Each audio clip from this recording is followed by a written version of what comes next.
Happy New Year, friends. It's time for our 2019 wrap-up on Growing Up Punk.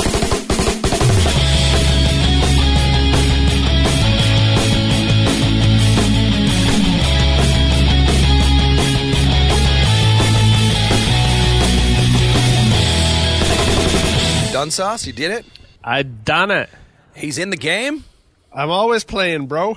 Always playing. Welcome to Growing Up Punk, the podcast about punk rock and all of its friends, with that guy who is on the other side of the computer monitor of me right now. Not literally sitting across on the other side of the computer monitor. You're on my monitor, but the listeners can't see that, so pretend I didn't say that. Welcome to Growing Up Punk, the podcast about punk rock and all of its friends, with that guy. Aaron. That's you, and I am David. So there we go. That's actually what my my name on Twitter and Instagram is, I believe. It just says I am David. Oh, nice. Yeah, so speaking of Twitter and Instagram, let's get that business just right out of the way. You can follow the show on Twitter at Growing Punk Pod, as well as on Instagram at Growing Up Punk. Myself, I'm on Twitter and Instagram at David Growing Up. And you, sir? Aaron Grew Up Punk. Check me out. I've been getting some ads, so I appreciate that. There you go. That's on Instagram. He's not on Twitter. One of these days, maybe I'll get him on Twitter, but then it'll just be like a ghost Twitter account. I am on Twitter. You just got to find me. Yeah, it'll be the ghost Twitter account where you are in fact there. It's just you never tweet. Right. That'll be your 2020 New Year's resolution. How's that? Oh, maybe first thing I do, top of the list, is start a Twitter and start tweeting. So yeah, speaking of 2020, we're going to look back at 2019. This is our final episode of 2019. I put the pause in there just to make people go, oh, final episode, they're breaking up. No, final episode of 2019.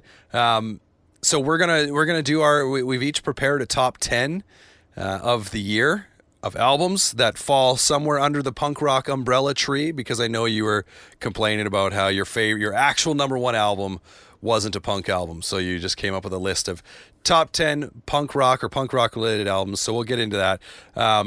First and foremost, though, I thought we could take an opportunity to talk maybe about, it was a good year for shows.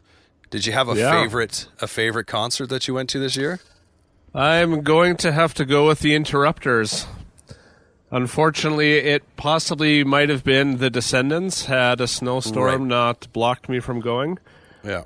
So weather was against me on that, but yeah, it's hard because the three main ones I saw was Interrupters, Offspring, and Sum 41. So the latter two bands I've been waiting, half my life or more to see. Yeah.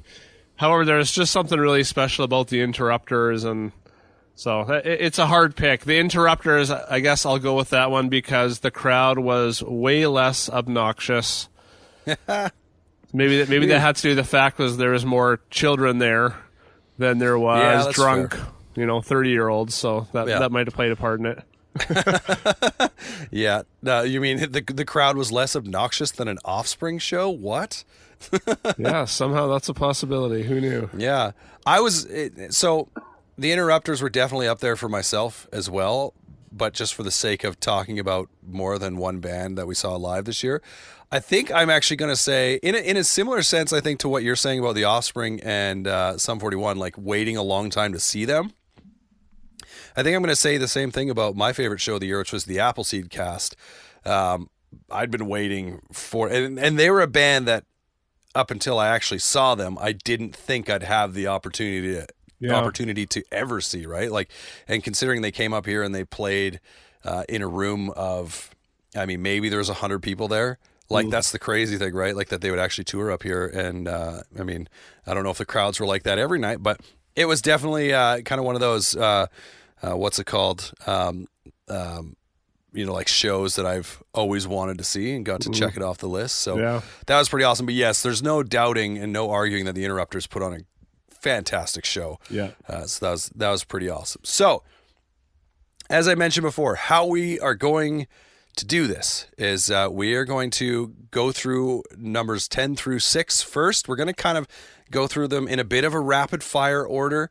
Like, we're going to go back and forth one at a time, but we're not going to spend a whole lot of time on these first 5 albums from each of us.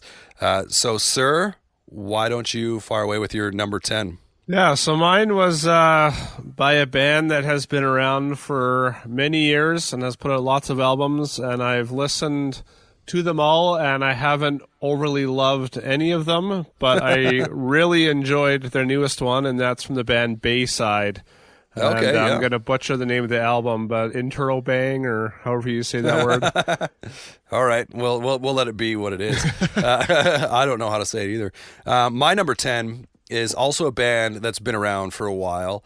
The name of this album is a lot easier to say because it's simply titled LP3. Oh, classic. Yeah, that's the latest from American football. Oh, yeah. They came back, I think it was a couple years ago, with LP2, which was a little underwhelming. LP3 though was pretty fantastic. So it made number 10 for me. And I should say, before we get too far into this, I did a lot of like tossing albums around trying to figure stuff out. So this list, even by the time we're done, may not be complete.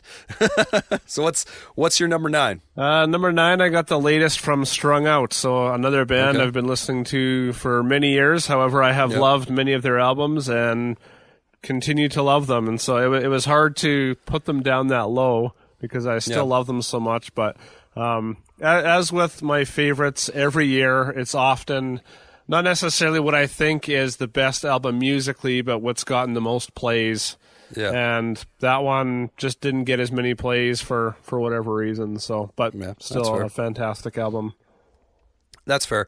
You're going to notice a bit of a recurring theme for myself on this list. Number 9 for me is an album called The Love Life from a band who I was familiar with, but I feel like they definitely went through a bit of a sound change going into this record. Not like huge, but they changed it up a bit. But so The Love Life from Have Mercy, when this record came out, I could not stop listening to specifically the song Claire, just on repeat. So good. But what's your number 8?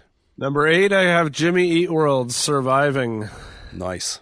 Yeah, so that was one that, I mean, I still haven't listened to it as much as I wanted, which is why it's a bit lower down. Like, a fantastic band, consistent as most lovers of that band know. Mm-hmm. But just, too much music this year. So that's why it was hard to make this list. Because, again, some albums came out when I was on vacation this summer, and so I was, had 8 hours of driving for a bunch of days. So some of those just made it higher up simply because they came out at the right time, I guess. Yeah, I put you through the ringer going into this episode because you're like, originally it was just going to be top 5. And then I said, well, okay, let's do a top 10, but we'll only really focus on the top 5 because you kept going on. You're like, I don't know if I could narrow it down. I'm like, no, you're still going to have to narrow it down. Yeah. But my number 8 was an album that came out early this year. In fact, until getting ready for this and looking back, I thought it came out last year, but it's SOS from Millencolin. Oh yeah. Yeah, it was a great album, nice little surprise. But yeah, when I looked back, I was like, oh shoot, that was this year. Wow, okay, yeah, it's on the list. So that brings us to 7. What's your number 7? I've got I think it's a newer band called Like Torches, and they stood out to me. So I immediately recognized their sound being similar to Yellowcard. And so when I looked into it, realized that Ryan Key from Yellowcard actually worked with them and produced the album. And I think even did some guest vocals on it. But just a really kind of unique sound. It's not exactly like Yellowcard. There's no violin or anything. But just kind of the tone of the record really sounded like them, but was just different and fresh enough from kind of everything else on my list that I've really enjoyed listening through it. Yeah, that's sweet. Yeah, I checked it out briefly. You sent it to me. My number 7 is the album Thoughts and Prayers from Good Riddance. Yeah, it was good. Another one that listening through, I was like, man, these guys can still go. So that's awesome. Let's get to number 6 though for you. So I've got a tie on number 6 because that can't happen unless there's 6 and 5. They're only tied because they're both live albums, so they're not new. So that's the 2 live albums from Slick Shoes and Face to Face. Man, I thought we made a rule no live albums on this list because I will agree with you. Those are both really good, though. Yeah, see, and that was part of the toss-up. It was like, I've listened to those ones a lot in the last couple of weeks, and but before we move on, you need to choose. I'm going to make you choose. Otherwise, this episode is over. We're going to end right here. If you Are we cannot, breaking you have up? to, Are we breaking up over the you air? You have to pick one because technically, if they're tied, the other one should be your number 5 album. Technically, or it should have been 6 and 7. Okay. So you've got 11 albums in your top 10 right Yeah. now. That's not acceptable. Well, okay. So I just wanted to mention those two. So I'm going to go with Slick Shoes because they were super influential right from the start. It was a kind of a surprise coming out. Face to Face has already put out a live album, so I've loved. I thought for a second there when you were going to be like, I just wanted to mention them both, that you're going to say, so actually my number 6 is some other completely different album. I really just wanted to mention them. But yeah, both those live records were really good. Yeah, I think if I had to pick between the two, I'd probably actually go with Face to Face. So equal coverage on Growing Up Punk. Yeah. So my number 6 album, there's a recurring theme in my top 10, and I will dive a little deeper into it when we get into our top 5. But my number 6 album was actually Phoenix by Pedro the Lion. And speaking of returns, like Slick Shoes coming back, Pedro the Lion, this was their first album since I think the early 2000s. So oh wow, it's been that long. Yeah, well, like Dave Bazan. All right, he's done like Dave Bazan, the guy whatever. behind. Yeah, he's done all sorts. He's been going pretty consistently. But as Pedro the Lion, this is the first since Achilles Heel, which I don't even remember the year that came out. But so is that anyway, like the full band is back and everything with him? Well, or it's not that's just him using that name. Yeah, it's more just him going back to that name. Oh, okay. Because the band was, from what I understand, mainly a revolving door. A bit like he worked specifically with one drummer, I think, or at least specifically with one drummer for most of the Pedro the Lion stuff. And then, other band members were kind of different. And then when he came back to, I don't even know if T.W. Walsh, the drummer, is back. I didn't look to see if he's in the band or if it was just more Dave Bazan being like, I don't know why I ever left the name. I'm going to go back to it. And I mean, stylistically, it's more consistently along the lines of Pedro the Lion than maybe some of his solo stuff was. But yeah, it was a welcome return, and I thought it was pretty great. It actually bounced around a little bit in and out of my top 5. So with that said, let's get into our top 5. Now, how we did this is, and how we're going to do this, is we sent each other our top 5 so that we could kind of each give the albums a bit of a listen to have a little bit of something to say. Because, I mean, out of your 10 to 6, there were a couple there, I think, that I didn't really give too close of a listen to. But we also are going to do these out of order. And then after we're done sharing them, so these are our top 5, but maybe not read in the order we're going to, we're each going to try and guess what order they go in. So let's get into it. What is the first album from your top 5? In no particular order. Let's go with CJ Ramone. All right. Yeah, so CJ Ramone, as you may know from the name, from the Ramones, which was a band that I mean, obviously I've heard and have known about, but I've never really diven deep. That's a word. Diven deep. Welcome to Growing Up Punk, where we make words up. I've never dove deep. That sounds weird too. Anyways, into any of their records really, but for some reason this one just popped up on like a music site I follow with new releases, and so I just checked it out as I do with lots of new stuff, and it just stood out. It's really upbeat and it's fun and catchy. It's a bit like, I don't want to say heavier, but a bit chunkier sounding than the Ramones, maybe just because all the recordings sounded terrible. But yeah, it's been one of those records that I have listened to at least 10, 15 times since it came out, and there's just something about it. Like, it doesn't, there's nothing crazy lyrically or any, super killer musical parts to it, but just as a whole, for whatever it is, just really stood out and really enjoyed that one. Yeah, going back to when because we actually discussed, like, we talked about this album on the show. When would that have been? I want to say summer sometime. It was either summer or before summer, right before summer. Yeah. But yeah, we did an episode where we covered a few different albums because there was a bunch that had come out, and yeah, I just remember what I remember taking away from this record is that you put it on and it just goes, like, it flows. It's real good. It's easy to listen to. Not that it's easy listening, but it's easy to listen to. Yeah. And just like to do stuff around the house. Like that's what I liked about it. Is like, oh, you're working on a project in the basement, or you cleaning up around the house. Just put CJ Ramon on, and then he has a song, a few songs in or right in the middle that really reminded me of like Bruce Springsteen sort of thing, and it was pretty cool vibe. So yeah, that was definitely. What was the name of that record? Is it Holier Than Hell or something like that? The Holy Spell. The Holy Spell? Yeah. I like Holier Than Hell. It's Holier Than Hell. Maybe it's just Holy Spell. Maybe not The Holy Spell. All right, so getting into my top 5, unless you had more you desperately needed to share about CJ. No, let's see yours. So getting into my top 5, this is a record actually that you just mentioned in your 10 to 6 would be Jimmy Eat World, Surviving. And, you know, as you mentioned, you know, when you kind of briefly spoke about it, the beauty of Jimmy Eat World is that, I mean, we've talked a lot about bands that don't mess with their sound, right? Now, Jimmy Eat World, they messed with their sound fairly early on when they were, you know, just like 1 or 2 albums in. Actually, technically, I think Clarity was their 3rd full length. They have one they don't talk about anymore that's just self-titled. And then Static Prevails. And then, but really, once Bleed American rolled around, that's Jimmy Eat World that you get on basically every album. Yeah. And super polished. But the thing is I find with some of Jimmy Eat World stuff that while it still sounds like Jimmy Eat World, it's not always going to be bangers, right? It's not always going to be a record that knocks you out of the park.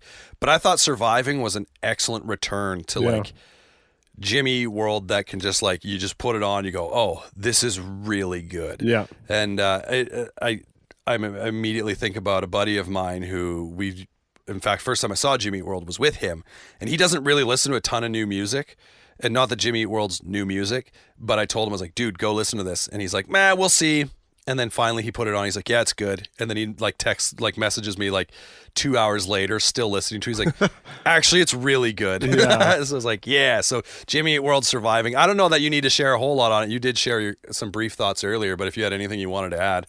Yeah. I mean, it's just something about a band that's consistent. And again, I never put a Jimmy Eat World album on. I'm like, holy crap, like this is just insane.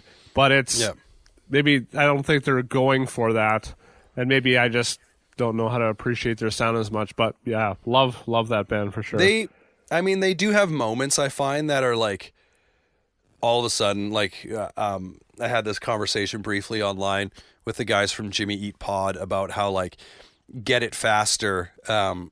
You know, and then I think, was it called Pass the Baby, I think? How it was like the new, and then just like moving on. They always have these like weird sort of breakdown parts that get sort of heavy. Yeah. And on this record, the last song, Congratulations, I just think is so awesome. Like it just gets ridiculous. But yeah, so Jimmy Eat World, Surviving is in my top 5. It didn't make your top 5, but that's okay. What do you got next? Yeah, well, let's go with one that you mentioned already too, which was Good Riddance, Thoughts and Prayers. So, I mean, that's one that came out at the right time when I was spending lots of time in the van and needed to tune my kids out. And so what better way to do that with Good Riddance? Like Good Riddance. Yeah, no, for sure. This record was a nice surprise for me. I mean, because they did break up at some point, right? Or like go on a hiatus? Yeah, I think it was just, hiatus. And then Russ kind of started Only Crime with a few other guys, and which he still does. But what I found really interesting about this one is that he wrote the whole album, which was, I mean, different. I don't know if that's, I can't remember what he said about that, but just, I guess they're different time zones or whatever, and he just wanted to do another album, and so that's cool. Just did it. And it's, and I mean, much in a similar way with Jimmy Eat World, like Good Riddance, when you hear a new Good Riddance album, it sounds like Good Riddance, right? Yeah. Like they're not throwing any surprises at you once they've established themselves, and that's definitely not a bad thing. A lot of people complain about bands that change their sound, and sometimes it works, sometimes it doesn't, and sometimes bands just know what works and they go with it. So Thoughts and Prayers was, it was also one that bounced in and out of my top 5, and I won't lie, when I knew it was in your top 5 and I assumed it would be, I was kind of like, okay, It maybe adjusted my thoughts on it a little bit, because I was like, well, I want to expand what we're talking about. Right. Hence I said, you know, like with the top 10, I'm like, this list was changing even up until just the other day. So this is not a definitive, you know, you see all these, you see a lot of lists coming out right now that are like top albums of the past decade and whatnot. And I'm like, I can't do that Yeah, because me my neither. opinion on records change from one listen to the next, really. So, Yeah. but it was definitely up there for me. So we've named. What was your first album? Oh, it was CJ Ramon. yeah. So we've named a couple of artists that have been around for a little while. Yeah. My next entry into my top 5 is actually an artist, a band that put out their debut full length just literally like a month ago or so. Origami Angel. I had never heard of them until all of a sudden there was some stuff going around on Twitter. I'm like, who's this? And I checked out one of their songs, which ended up being on this record. But the album is called Somewhere City. And the thing about this record, 2 things. One, I was sent an advanced like download or like streaming link to review the record, and I never got around to reviewing it. Oh yeah. I got it like a day or 2 before the album itself came out, and then I was kind of like, maybe I'll get around to it sometime. It just kept getting put on the back burner. But this album, every time I listened to it, the very first time I heard a song by them, I think it was 24 Hour Drive Through, I was like, whoa, it gets really weird and chaotic in the middle of the song. Yeah. But then all of a sudden, like the payoff for that kind of section of the song is so good. I'm like, okay, all right. You know, they do a little bit of like the mathy emo, like tapping and stuff like that. They don't do it a ton, but they've definitely got some controlled chaos in their music. And every time I listen to it, though, the melodies just bring me in every single time that they're singing. And the thing that blows me away is it's literally a 2-piece. This band is a guitar player, vocalist, and a drummer. So it's just 2 dudes rocking out. And for a debut full length, like I think these guys, they've got some potential. Yeah. Yeah, it's a record I need to go back and listen to again. I mean, on first listen, it didn't catch me, but I know just what the style it is that I'm going to have to put a bit more time into it to appreciate it. It is. I mean, I will say I don't think it's necessarily for everyone because it does get a little mathy, chaotic sort of deal. But the thing I like is it never gets too crazy. Like they'll go crazy for a second and then bring it back. Yeah. And I'm like, okay, I can get into this. So, yeah, I thought I was blown away by that record. And lyrically, I think it's pretty cool too. Yeah, for sure. So what do you got? What do you got next? Well, it's funny you say bands that have been around because now that I'm looking at my list, it is all bands that have been around for I know, 10, 15, 20 years, maybe more. Let's go with a guy named Scott Sellers, who you may recognize as the vocalist and guitar player of the band Rufio, who's been around since early 2000s. Yeah. And in the last year, or even just over a year, he's put out 5 full-length albums. So he's a writing machine. To say that, I mean, all the albums are more or less fairly similar, right. style-wise. There's not like one doesn't differ much from the other. But he's just so good at writing fast, melodic skate punk songs, and I can put on any of those 5 records. I don't even really know how to decipher them all because they're all so similar. But I can put any one of them on, and it just brings me so much joy because it's so good. Yeah, I was a little thrown off because you'd mentioned several full lengths. I think is what your text said when you sent like your top 5, and so when I went and looked them up on Apple Music, they only have 2 records, and one's from 2018, and then the other's Power Hungry, which was just released literally not even a month ago. And so that was the only one I listened to was Power Hungry because I'm like, well, we're looking 2019. I got to stick to 2019. And yeah, like, I mean, for me, it didn't necessarily like blow me away right out of the water. I also just kind of went into it to kind of familiarize myself a bit. But I was wondering like who he was. And so is it just like, does he play all the instruments? Yeah, I'm not sure if the drums, I couldn't really tell if they were programmed or not, but yeah, essentially at this point, it's just him. I always find it weird, like, because it doesn't happen too terribly often, but where you have like, a punk band, a pop punk band, whatever artist that goes by like their name. Yeah. You know what I mean? Like, and not just like, even just to give himself a band name, it just feels weird. Like the whole personal name thing, Scott Sellers, like it sounds like you should be like a singer-songwriter sort of deal, or you know what I mean? Like, right. So it threw me off a little bit. I didn't know what to expect going into it. Or, like he had been in a band, which you mentioned he was in Rufio, and then doing solo stuff that's still kind of tinged with, his roots, but no, it's like a full-on, like you said, like pop punk, skate punk sort of vibe going on. So it was kind of cool, though. I definitely definitely appreciated it. Yeah, did you have more to say on him? Yeah, I was going to say, I don't know why he wouldn't just still have it by Rufio just for namesake, even if it's just him or whatever. Right. Because there have been other bands that have done something similar. Just continued, yeah. But yeah, I guess like he said, I listened to him on a different podcast, and he's a creative guy. He's got all these ideas. He's just putting it out. If people like it, great. He's not trying to do it as a living or to tour or anything. So I guess just put it at the name, and hopefully people kind of recognize him. That's fair. So continuing on with my top 5, going back to bands that have been around for a little while, and also continuing the theme of I need to change. If I continue in this direction, I'm going to have to change the name of the show from Growing Up Punk to Growing Up Sad because most of my records on this list are emo albums. Yeah. And this next album is from one of the greats of like the late 90s, early 2000s emo bands who broke up for a little bit, got back together, and released a fantastic album this year, Problems, the Get Up Kids. Yeah. We actually spoke about this album when, because I think it came out the same day as CJ Ramon or right around then. It was on the same episode. We discussed both of them. And to be honest, so with the Get Up Kids, my history with the Get Up Kids is I really liked Something to Write Home About. I really liked On a Wire, which I know was a record that kind of turned a lot of Get Up Kids fans off at that time because we talked about direction changes. But they kind of after On a Wire, I feel like they kind of found this in-between ground between the On a Wire sound and Something to Write Home About, but it just didn't really interest me too much. So when I heard they were getting back together a couple years ago because they released the Kicker EP, and I was like, oh, this is actually pretty good. And then Problems came out, and I was like, whoa, this is really good. Yeah. And so pumped to have them back. And with this record is the more I listen to it, the more I realize that, oh man, I like this. This is pretty good.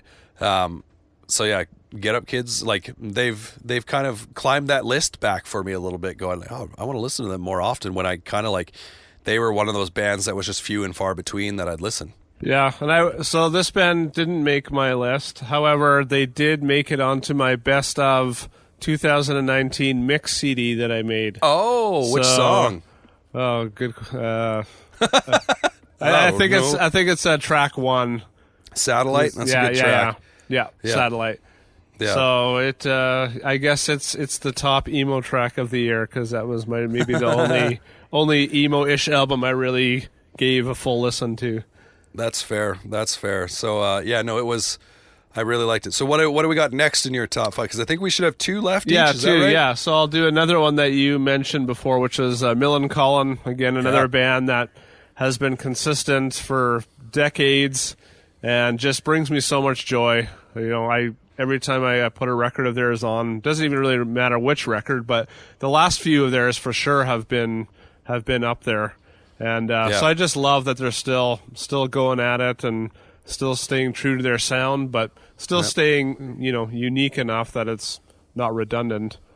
Yeah, I thought this record was a real nice surprise. And like I said, when I was going back through, I was like, oh shoot, that came out in 2019. Dang, I thought it was last year. So I was like, yeah, that's definitely on my list because they they're a band that, again, we talk about bands changing sounds. They did change their sound somewhat. They pivoted a bit early on in their career. But since then, since Penny Bridge Pioneers, it's just been straightforward melodic skate punk sort of stuff. And it's always top notch. So good. And I did find that this record, I enjoyed more than True Brew. Was that their last one? Yeah, I did enjoy it more than that. And some of their success, the albums that in between, this one kind of rocketed back up to the list. I would put this one for me in top 3 Millencolin records for sure. Yeah, it's really good. Which is always cool when bands like that have put out, however 5-8 albums. Yeah. That they're, we've mentioned this a few times. I think we said that with Face to Face as well. It's just, it always amazes me. Is it just because they've been playing for so long together that they're better, or they're not touring as much, and so they have more time to put into the songwriting? Or it'd be intriguing to hear kind of what it is that makes it like that. Yeah, it was, and yeah, again, I love it when you put something on and you kind of go, because I feel like a lot of the time nowadays when I see like some of my old favorites releasing new music, I'm a little bit like hesitant.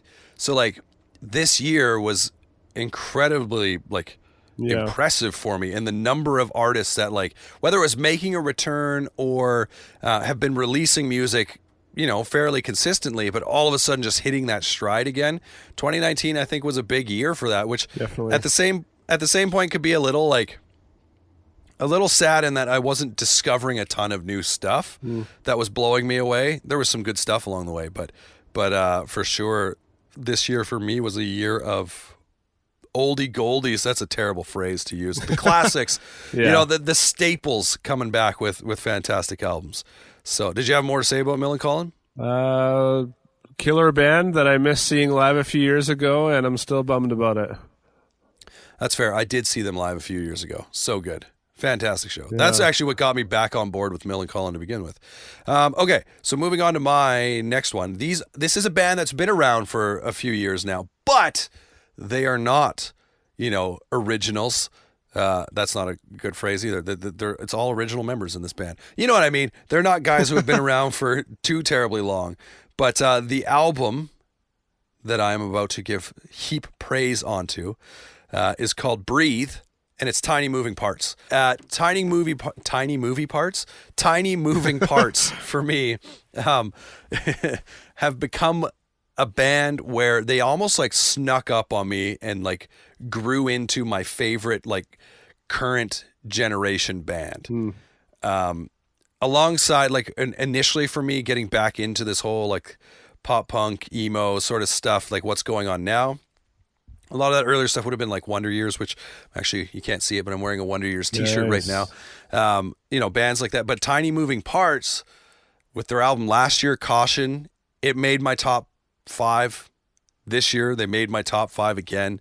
Yeah, they're just, I know a lot of people go, oh, they used to be so much better because they were more raw, and yeah, they wrote some good songs back then, but I do enjoy like how polished they are and the hooks they write, and they tend to release what's it called? Oh, like guitar playthrough videos where Dylan will sit down and he'll just play with no vocals in the music. So it's just an instrumental version, and it is so engaging. I mean, watching him play the way he plays is one thing, but then the music itself is engaging. And I just discovered recently, I was watching, I think it was a Rig Rundown with Dylan, and he was talking about how when they write a song, because the guy was asking, was like, how do you play that style and sing at the same time? Like, it's crazy. And so he said, when they write a song, they work out the song, and then they just play it over and over and over and over again before he even writes lyrics. Wow. And so the songs themselves, because of that, I find, are just engaging on their own. And I mean, there can be something said, you know, I love post-rock, but listening to instrumental post-rock all the time gets boring for me because it's the same kind of, you know, formula where you start quiet and you build and you get huge and then you get quiet again. Right. You write 8.5 minute long songs and all this stuff. Whereas like I could listen to Tiny Moving Parts instrumental on loop, and it would just be just as engaging as with his vocals and lyrics in there. So yeah, I really dug this record. Yeah, I enjoyed listening through it too. I mean, I wouldn't know it as in depth, but I definitely enjoyed, you know, what I heard of it, and would go back and listen to it again. And they stretched a little bit. There's a banjo on a song this time around. Hey, that's all you need. And it's funny because on the video for the song, he's playing his guitar and singing, and then all of a sudden when the banjo part comes in, he swaps and he's playing a banjo. And so the first time I saw it, I was like only half paying attention. I like look up, I'm like, wait, what? He's playing a banjo now. I was like, oh yeah, there it is. But yeah, no, it was definitely, I was surprised. Like they've released two years in a row, they've released top 5 records for me. So that's crazy good. That's awesome. So what is your final record of your top 5? Not necessarily number 1, obviously, but the final entry into your top 5. Yeah, so this is a band that I'm not sure when they put their last album out. It might have even been a decade ago or more. A band called Much the Same. And I don't even know, like I definitely listened to them before, but nothing that left a lasting impression on me. So when this one came out again, I was traveling this summer, and it just caught me off guard. It was just so much better than I expected. It's super catchy. It's really fast and melodic. And yeah, I've been listening to it a lot the last even month or so, and yeah, so good. It is a record that for me like kind of pops into my brain every now and then. It didn't make my top 10 list, but as far as straight up, if I made a list that was just straight up punk rock records, I would have made that list. Yeah. But it's interesting because I remember listening to it and thinking there's something in it that reminds me of like Craig's Brother, sort of like in the melodies that they write, I think is where I was getting that vibe, which I saw I think just today, the day we're recording this, that Craig's Brother within the last day or so launched their Kickstarter for a full length next year. I saw that. So that means we should get a full length from Craig's Brother next year and a full length from Slick Shoes next year. That's pretty rad. Yeah, that'd be awesome. Yeah, but and it's also funny because we did bring up Much the Same briefly in our Goaty Hook episode, because as we were looking at some of their shows, one of the shows they played was with Much the Same. There we go. But yeah, it was definitely a good straight up again punk record. So my final entry into my top 5 for 2019, again, a band that is back. It had been some time since they released their last record. I am curious to look and see. Let's see if I can bring this up. Just how long it had been since they released their last record. But had been, I guess, 6 years. So not terribly long, but long still enough, though. Long enough. And a band that I've already mentioned on this episode because they were my favorite concert of the year. Of course, I'm talking about the Appleseed Cast and their album, The Fleeting Light of Impermanence. It's a name and a half. This record, for me, I had kind of, like the Appleseed Cast had kind of fallen off the map a little bit for me with their last couple releases. I wasn't super into them. They were okay. They have released one of my favorite records of all time in Two Conversations. So I'd always had that sort of appreciation for them, would continue to check out when they release new stuff. And when this came out, the first 2 singles they released, I don't remember which order they were in, but were Chaotic Waves, which is track 1, and Time the Destroyer, which is track 3. Time the Destroyer, for me, legit would have a shot if I were to break it down of being like song of the year for me. Wow. It's like everything about that song I love, and I feel like there was thought put into it. Like they have different parts in the song that it's like, okay, now we want to do this because we want to feature this or like kind of relay this sort of thing. And it's just, yeah. As the album itself, this one did bounce around a little bit for me too. And just in recent weeks listening to it, I was like, oh, put some headphones on and listen to it. It's just too good. It's too good. So yeah, that's my final entry for my top 5 of 2019. And again, it was another thing, like a band where they came back and I would say released the best album they've released since the early 2000s, which is pretty awesome. But so that goes to show how different we are, because, or in some senses, because when I listened to that album, I could barely make it through it. I don't know. And it just comes down to, I don't appreciate that kind of music. I don't know how to appreciate it.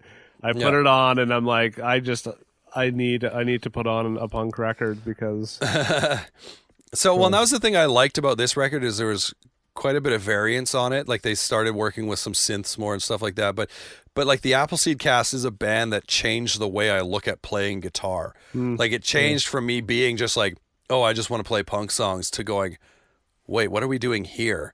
And I mean, I do miss a little bit the, I guess, straightforward approach that Chris had when writing, songs for Two Conversations. He gets a little more just like metaphor, and I like direct songwriters sometimes, and I do miss that a little bit, but musically this album is super engaging for me. So I was very pumped to see them back and release a record, and then to tour that record and get to see them. That was an added bonus. So yeah, definitely. With that said, let's see if we can guess each other's top 5 in order. So again, my top 5 were, I mean, you've written them down. I've written yours down. But my top 5 were Jimmy Eat World, Origami Angel, Appleseed Cast, Get Up Kids, and Tiny Moving Parts. Can you guess my order? So I just say them in order and you'll say how many I got right or what? Yeah, I suppose. Yeah. Or you'll just say right or wrong. Well, yeah, I'm just trying to think. I'm like, if I just say right or wrong, then are you going to start like flipping things around, going, oh, okay, well maybe this one isn't here, sort of thing. So Yeah. I want you to just read it, and we'll see how many you got in the correct position. Okay. Oh man, this is tricky because they're so different than mine, so it's hard to. I'm gonna Start go at number 5. Start at number 5. Number 5. I'm gonna do Origami Angel at number 5. Okay. And then I'm going to put Get Up Kids 4, Okay. Jimmy Eat World 3, Appleseed Okay. Cast 2, Tiny Moving Parts. Tiny Moving. Now you're doing it too. At number 1. And Tiny Moving Parts at number 1. Okay, so you got 2 right. You got Origami Angel correct. And I feel like I gave that one away a little bit because originally I'd given you my top 5 included Pedro the Lion, and then I said, oh, I'm going to swap out Pedro for Origami Angel. I didn't think about that at that time. So. And you got Jimmy Eat World correct at number 3. Now, here's the thing. My top 5, there was... I can't remember if I texted you that there was a big surprise in my top 5, because when we started talking about our top albums of 2019, you would have been right in saying Tiny Moving Parts at number 1. And for the longest time, it was the runaway number 1 for me, where I was just like, nothing even touches it. And then I started listening through the albums again and coming back. And the more I listened to Problems by Get Up Kids, the more I wanted to listen to it. It stole the spot, which then hurt a little bit too, because I was like, ooh, I felt like Get Up Kids and Jimmy Eat World were going to be like competing with each other. And then in the end, I was like, no, Get Up Kids just flat out won. Jimmy Eat World ended up 3. So it was Get Up Kids at number 1, Tiny Moving Parts number 2, Jimmy Eat World at 3, Appleseed Cast at 4, and Origami Angel at 5. So that big shift surprised me, though, when all of a sudden I went, because originally my list was written out as Tiny Moving Parts, Jimmy Eat World, Get Up Kids. That was my top 3. And then when I realized, I'm like, oh, shoot, I think I like Get Up Kids more than Jimmy Eat World. Wow. Oh, dang, I think I like Get Up Kids more than Tiny Moving Parts. So, but yeah, it's pretty great. Okay, so I'm going to guess, same thing. I'm going to go from number 5 to number 1, see if I can knock down your order, and at least see if I can beat 2. That's my goal. My goal is to get 2 or more in the right spot. So number 5, I had Scott Sellers. Number 4, I had Much the Same. Number 3, CJ Ramone. Number 2, Millencolin. Number 1, Good Riddance. Wow. Did I get it? You got everyone. Amazing. Nice. Which maybe is easier to do because maybe those ones, maybe you're more familiar with those than I am with yours, or maybe you just know me well enough, or I've talked about them. But yeah, good job. When I was constructing your top 5, when I knew what they were, I was just trying to think what I'd heard you talk about the most and the most consistently. And so, like Scott Sellers, I'm like, I hadn't heard that name until you sent me your top 5. I'm like, okay, maybe it's this surprise thing. Much the Same, I knew we talked about a bit. CJ Ramone, I remember a few times you talking about like, oh man, that like being surprised basically by how much you like that record. Yeah. And then it was kind of a toss up between Millencolin and Good Riddance at 1-2, or 2, I guess Good Riddance and Millencolin 1-2. I just kind of went, I feel like Good Riddance is the choice here because I knew you liked that record a lot. So that's funny that I got all 5. Yes, well, and with Good Riddance being one, I think I'd even mentioned, there's not many albums that I just listen to back to back over and over again because there's so much music out there. But that was one that as soon as I finished listening, I was like, I want to listen to that again. Yeah. Yeah. No, it is a good record. I will not argue with you. Every time I put it on, I'm always like, oh yeah, this is actually, I'm a little bit surprised at how much I think I like it. Yeah. But that happened with me a number of times, like going through these albums. I was like, dang, like I kept shuffling stuff around. Like I want to look at, let's see, the rest of my list. Do I have, Stuck Out Here. They released a good record that was sitting at number 10 for the longest time. In fact, at one point they were up in my top 5, and then I like bounced them around. I was like, well, no, I don't know. I mean, the Menzingers had a good record this year. There was just like, I couldn't get into that one. Yeah, well, and that's the thing is like Menzingers and Stuck Out Here, I think are fairly similar in their sounds. The thing I liked about Stuck Out Here was the storytelling in their songwriting, which Menzingers does as well, but Stuck Out Here being Canadian, there were like references that I got that I was like, that's pretty cool. But yeah, it was 2019. I remember when we were talking about setting up and coming up with our top 5 and then eventually top 10 lists. I was like, I don't know what I'm going to put on here because there wasn't a lot of stuff that jumped out to me, right? Well, yeah, a big part of it is, like I mentioned, my actual top 5 were more, metal records. Yeah. But when it comes down, which I totally said you could do, but you decided not to. Yeah, there was so many good. I had a list of like 15 punk albums from the year that I wanted to mention. So, yeah. I mean, when it comes down to it, it's whatever, right? It's just 10 albums we're talking about, whether it's the actual favorite or not, or right. So here's a question for you then: would any of your top 5 that you listed now, would they have made your top 5 records if you were including metal and other stuff? The only one that I had was Good Riddance. Good Riddance, yeah. Would have been in the actual top 5. Yeah. I think for me, like the list I made probably was still what was tops for me. But it was, when I looked back on the year, I was like, oh, there are so many bands that came back or like that have been around for a while that released stuff that was really good this year. Yeah. Whereas like last year, getting ready for the year-end episode, I think it may have all been like current bands that are still climbing or in their peak right now, right? Yeah, there's definitely more newer bands. Because last year, I know my favorite record last year was Trash Boat, Crown Shyness. Yeah. I know, Wonder Years was on there, Tiny Moving Parts was on there, Bearings was on there. Yeah. Living with Lions. Oh, yeah. So, like, those are all... I mean, Living with Lions are probably the oldest band on that list. Yeah. Yeah. But, it's interesting just from year to year, now to this year, for whatever reason, so many of the old bands put out new stuff. So, because I had some newer stuff on mine last year, too, so... Yeah, Real Friends had a good record last year. Like, there were a number that came out. But, it was... This was fun, and it's nice to see some of those old favorites not only still going, but releasing some of their best material. Maybe not their absolute best, but stuff that actually like really holds up. So, like I got tickets to go see Jimmy Eat World in May, awesome. And I mean, it doesn't feel like a chore for me to listen to the new album to familiarize myself with some of the songs, right? Yeah. Not saying that it ever felt like a chore seeing them in the past, but I'd always be like, but I want to listen to the old stuff. Right. Whereas right now, it's like, man, Surviving, it rips, it's good. Yeah. So. Yeah, and it makes me excited for what could possibly be out next year. What bands, are going to want to make the first year of the decade something special, or Well, I love that about music. And speaking of next year, so our next episode, maybe the people listening to this, it's already 2020. I don't know. But our next episode that we're going to be back for is in 2020. And we're changing things up slightly, not entirely, but slightly. But the next band we're going to talk about actually made both of our lists this year, which is very fitting. P.O.D. P.O.D. What? Yes. Wait a second. Sorry, never mind. Yeah, Good Riddance. We're going to talk about Good Riddance now. Yeah, that's not me like saying goodbye and wishing ill will on you. Good Riddance. We're going to talk about them in our next episode. But what we are changing, if you've been with us from, it's complicated to say this, but from episode 1 of Growing Up Punk, I do believe if you look in the podcast feed, there are literally 2 episodes that might be labeled episode 1.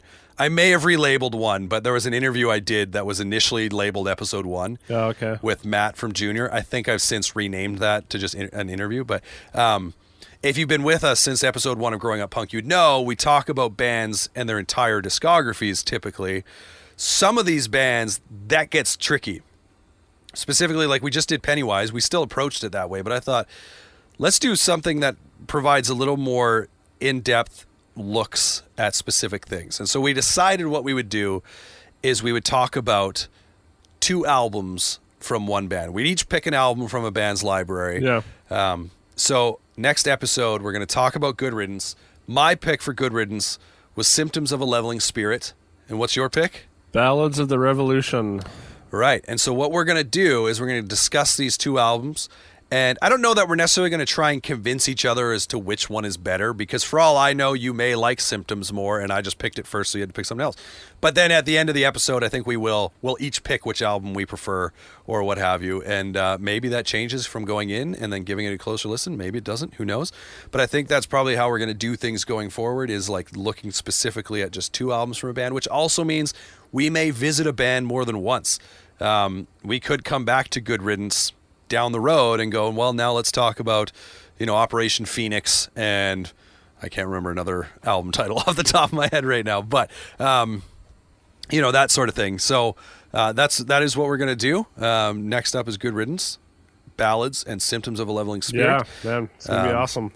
But that's going to wrap up 2019. So, yeah, thanks for joining us this year. Hopefully just bigger and better things next year. Yeah. Aaron's got more interviews that he's got lined up already. Some of them are in the can that I just have to edit and get out. So expect more of that. And if you've got bands that you think we should cover or you want us to interview, we're always looking for more ideas. So that's cool too. Bring it on. But anyways, See that'll you wrap next it up. Decade.